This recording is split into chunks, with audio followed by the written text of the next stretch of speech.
Hey, welcome back, everyone. I hope everyone had a great weekend and are ready for the week. This week, we're going to be talking about some really cool technology in DNA. So last week, we talked a lot about DNA and how it works into chromosomes and the specific properties of DNA. We also discussed protein synthesis. And the week before that, we talked about mitosis. Well, this kind of brings it all together. We're going to move forward into why this is so cool. So today we're starting off with cool technology. Here we go. All right, let's talk about some stuff that you should already know and remember from previous knowledge, previous weeks. So first of all, here I've got DNA uses 4 base letters. And as you remember, they are not DNA. It is actually A, T, C, and G. And these 4 letters code for absolutely everything that comes with life on the planet, from animals to bacteria to plants. Everything uses the 4-letter code system to make their characteristics. DNA is specific to single living organisms. In other words, I can take that DNA and I can look at it and I can determine, well, I say I can, scientists can determine exactly what kind of species that comes from. Every single cell has the exact same DNA. And we talked about this a little bit last time, but I'd like to refresh this because I think there was some misconceptions still in there. And that's that if I take your skin cell, your hair cell, your blood cell, any cell of your body, okay, and I take the nucleus and there's DNA in the nucleus and I take the DNA out and I look at that DNA, it is the exact same as what's in all the rest of your cells of your body. Okay, and we talked about that, but I'd like to kind of concrete that back into your mind. We're going to talk a little bit more of how that's applicable to today's lesson. So as we discussed, DNA comes from your parents. You get half your DNA from your mom and half your DNA from your dad. So 23 and 23 chromosomes, and together they give you a full set of chromosomes, and that's who you are. And that codes for everything in your whole person. That codes for your colors, shape, metabolism. Some people think even your characteristic personality. So we're going to talk about some different kinds of DNA testing. A lot of students find this fascinating. I think it's an amazing thing. You can actually take your DNA, send it to a company, okay, and they can look at your genealogy. They can find out your ancestors and see where you come from. And it can go as far back as tens of thousands of years. Some of them claim to be as far back as 60,000 years. Oftentimes, if you were to do this, I usually have students that text me back and say, I did this and it's really cool, look at my stuff. And if you're one of those students and you don't mind sharing, I'd love to see how your DNA results went, just because it's really cool. So if you sign up for this, they send you a box in the mail and you get this little vial and you got to spit. I think that's the hardest thing. You got to spit in the vial, because your spit will have cells, and in those cells, they can extract the DNA. Oftentimes, they'll take mitochondrial DNA. Okay, we've talked about cells. Mitochondria is the powerhouse of the cell, makes the energy, which is the ATP. They can also use Y chromosome of DNA. And they take that DNA and they add it into a statistical formula. So they're doing mathematical equations to try to determine, okay, the likelihood of where in the whole world you might have originated, where your ancestors could have come from. This is really interesting technology because there's been a lot in the news about how they've been able to solve murders and solve crimes from where there was DNA and they couldn't link a suspect. But if your second cousin's son, sister, or whatever it is, however it works, if they took a genealogy test, they can link it back to you or to another person who is also related, even if that person didn't take the test. And because people are so close, with relation, when it looks at their DNA, they're able to determine and make those connections. So let's look at what these results might look like. These are not my results. I actually was able to pull this online. And this is a classic result. I believe this one came from Ancestry.com. There's a couple of them out there. There's real popular, like 23andMe, things like that. Up here in the upper left corner, you've got your ethnicity estimate. And again, that's an estimate because they use a mathematical statistical formula to try to figure out where your DNA matches. In other words, the originality of the DNA code, because we're all different. And you can see the different percentages here. And this person supposedly has 99% European ancestry. And this is really cool. The coolest thing that I thought when I looked at this was the Neanderthal variant. We're going to discuss evolution. We'll discuss what Neanderthals are, but I'm sure a lot of students are super familiar with like some great movies such as The Croods. Yeah, The Croods. On The Croods, you had Guy, who was a Homo sapien, he was a human. And then you had Eep and her family, who were also human, but they were kind of different. And he called them cavies in the movie, if you recall. Cavies, in a sense, would be about the equivalent of the Neanderthals. And so that's a different type of human. They have DNA very similar to us, but within the species range, we can look at the DNA and determine it's a different kind of human. Okay, we've talked about this before, and they bred together. And so a lot of people on the planet actually have DNA from a Neanderthal integrated into their very own DNA. And up here in this upper right-hand corner, you can see how many variants of DNA come from a Neanderthal in this person's DNA system. And that's super cool. I think that's amazing. Down here at the bottom, you can see a family tree. And if you were to do a DNA test, I highly recommend you to read all of the caveats and to read the fine print, because there are boxes that you can check to keep yourself safe and secure. Otherwise, your information could be populated online, and they can pop, and it's up to you if you submit a picture, if you have your name on there, but it draws links to who else in the world who has done this test.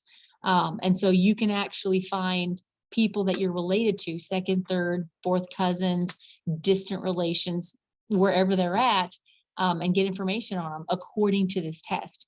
And again, I do want to stress this is a mathematical equation that they do when they look at the originality of your ancestors, but a lot of times the connections to the people you're related to actually have scientific factual evidence behind it, like data.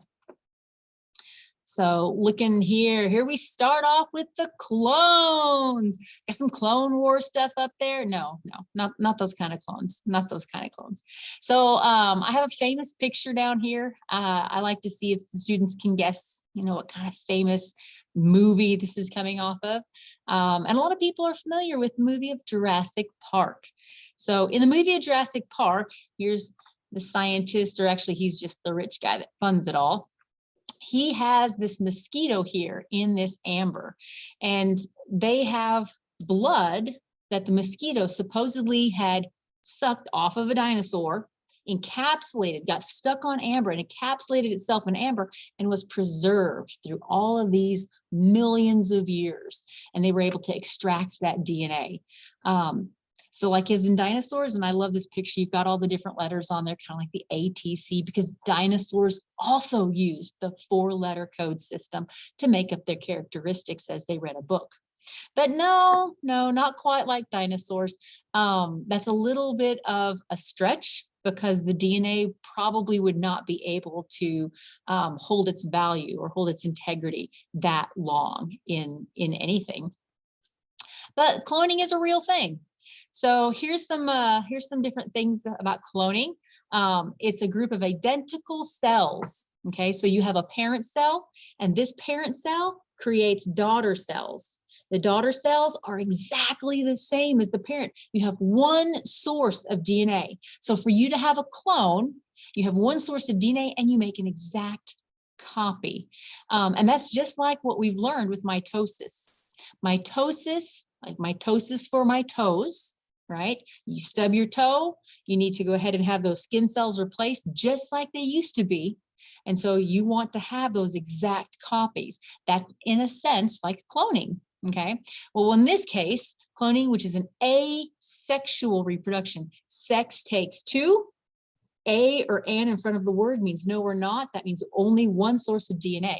And I have parent A, right here at the top on the first sheep on the left, parent A, I want to clone parent A. So I take a cell and I extract the DNA from the nucleus. And you can see down here, the DNA has been extracted. And then I have sheep B. Now sheep B is going to be our surrogate. This is a very base how cloning can work. I'm going to take an egg cell from sheep B. An egg cell is generated from meiosis, as we learned a few weeks ago. And I take the DNA out of that egg cell. I insert the DNA from the organism that I want to clone. In this case, it's sheep A. When I insert that DNA, the cell thinks that it's been fertilized. And it starts the mitosis, mitosis, mitosis, mitosis, just like what we learned in sexual reproduction. And it starts to form that zygote, that embryo, that fetus, until we actually have a living organism. And it's been put into sheep B, who is a surrogate mother. In other words, it's not related to sheep B. And we actually use this as a form of people that are able to have children that can't actually carry their own child. They'll sometimes have a surrogate mother that'll carry their child for them. So down here, I have sheep B who has a baby, and baby is just like sheep A, except for the immature form or the baby form. And that's how cloning can actually work in real life. This right here is a really cool picture. This is the very first clone of a full organism we have. So Dolly is this baby right here, the baby sheep, and it's a clone of the parent sheep. So basically it has the exact same DNA, okay, the exact same DNA as this larger adult sheep. Now that doesn't mean that it's going to grow up and be just like the adult sheep, because we're going to get into genetics pretty soon, and we're going to talk about how the environment can influence factors such as characteristics and the traits of your genetics. But because of the environment that sheep might be in, the kind of food it eats, how much sun exposure it's getting, even the psychological, how much love or the attention, the emotional support, that's all going to influence the expression of the DNA or the traits, okay? So the body cell of that organism is able to produce this sheep. Down here, I've got some current research that I think is amazing. It just got released this month. We're going to look at it right afterwards, but basically this research, and I've got the link here. If you've got the notes, you can actually just click on that yourself. And it's taking you to some research that was released earlier this month about taking cells from cloning, just like with Dolly, and they're able to take the cells of an older woman who's 53 years old, and the cell cloned using CRISPR technology, which we're going to talk about next. And now that cell is just like a 23-year-old cell. So it's basically reversed the aging mechanism in that cell, which is phenomenal. That's so cutting edge. So let's go forward with some more stuff. Here we go. Newsflash. This is like 10 years ago.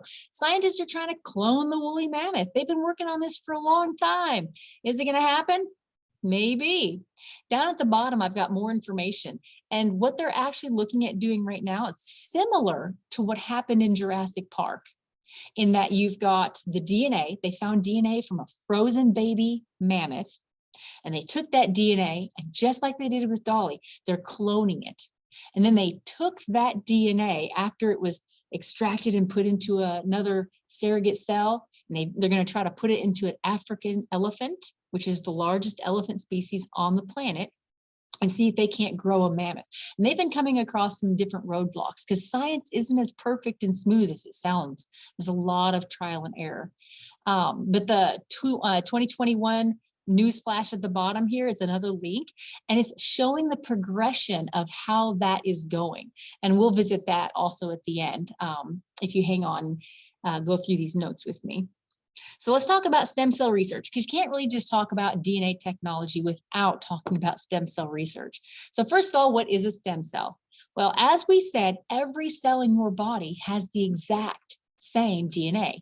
So if that's true, how is it that the directions of the DNA can make them look different from each other?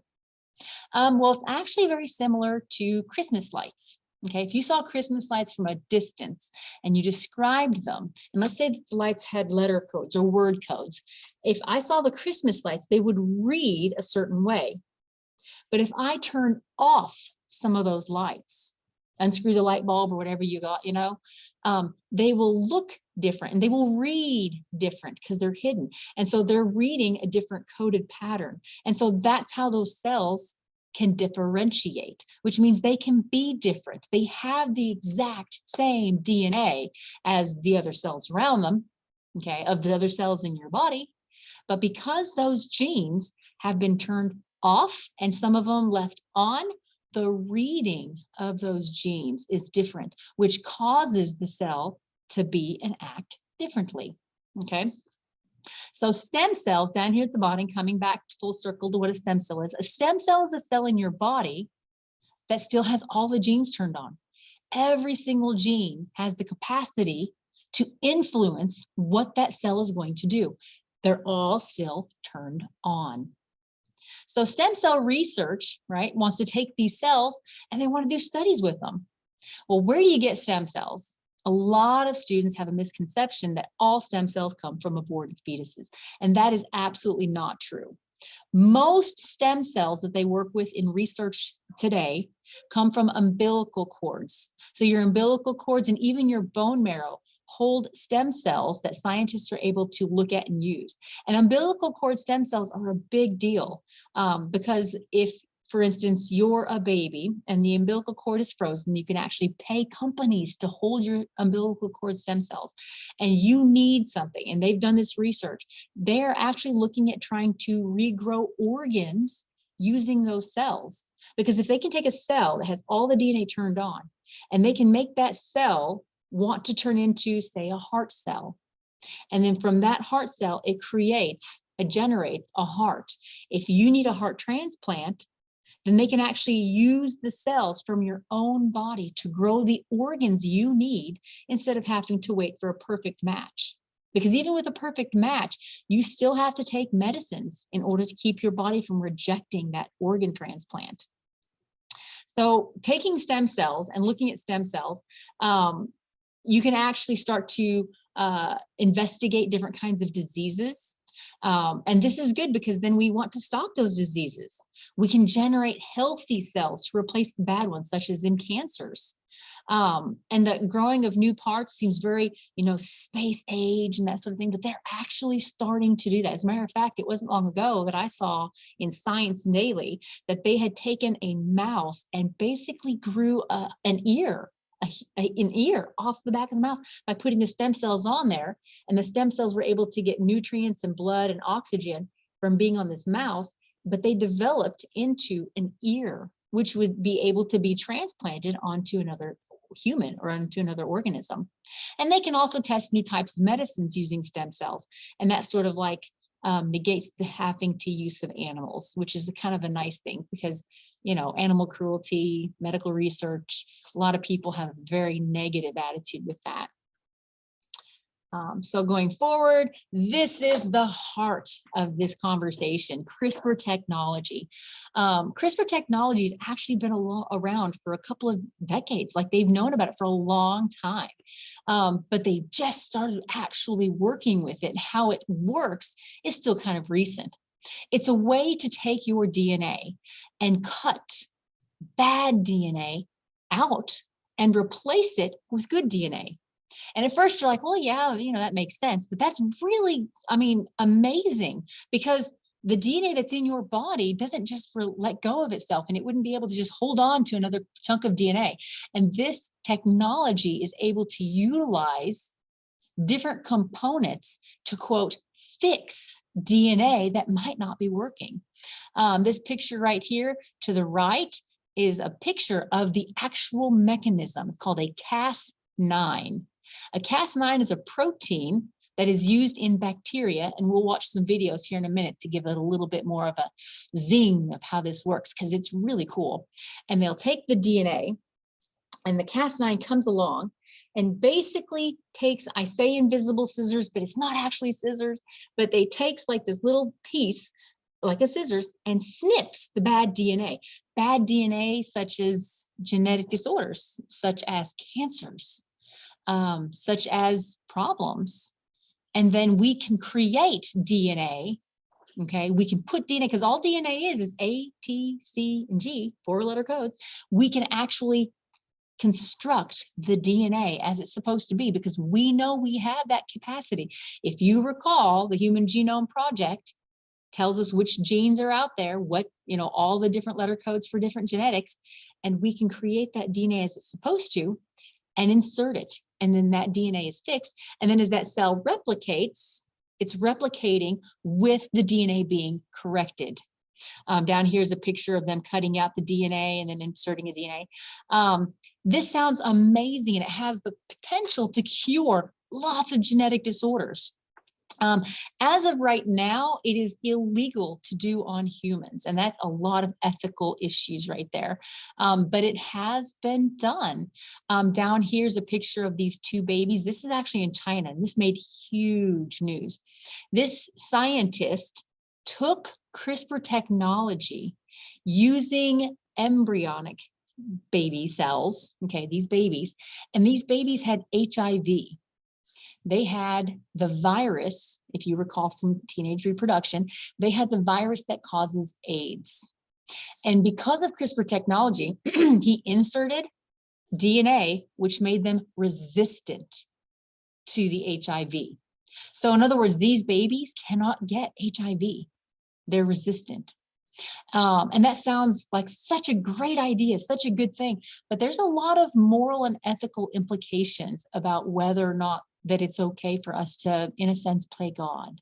And so we're going to talk about that also when we get to our discussions.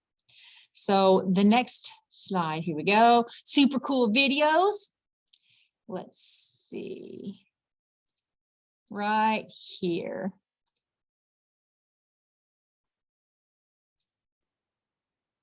Okay, so right here, I've got the first video. Let's watch this. So I'm going to talk about it while we go.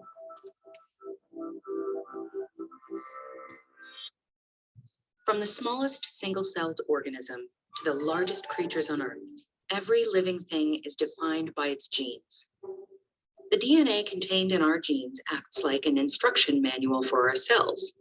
4 building blocks called bases are strung together in precise sequences, which tell the cell how to behave and form the basis for our every trait. But with recent advancements in gene editing tools, scientists can change an organism's fundamental features in record time. They can engineer drought-resistant crops and create apples that don't brown. They might even prevent the spread of infectious outbreaks and develop cures for genetic diseases. CRISPR is the fastest, easiest, and cheapest of the gene editing tools responsible for this new wave of science. But where did this medical marvel come from? How does it work? And what can it do? Surprisingly, CRISPR is actually a natural process that's long functioned as a bacterial immune system. Originally found defending single-cell bacteria and archaea against invading viruses, naturally occurring CRISPR uses 2 main components. The first are short snippets of repetitive DNA sequences called clustered regularly interspaced short palindromic repeats, or simply CRISPRs. The second are Cas, or CRISPR-associated proteins, which chop up DNA like molecular scissors.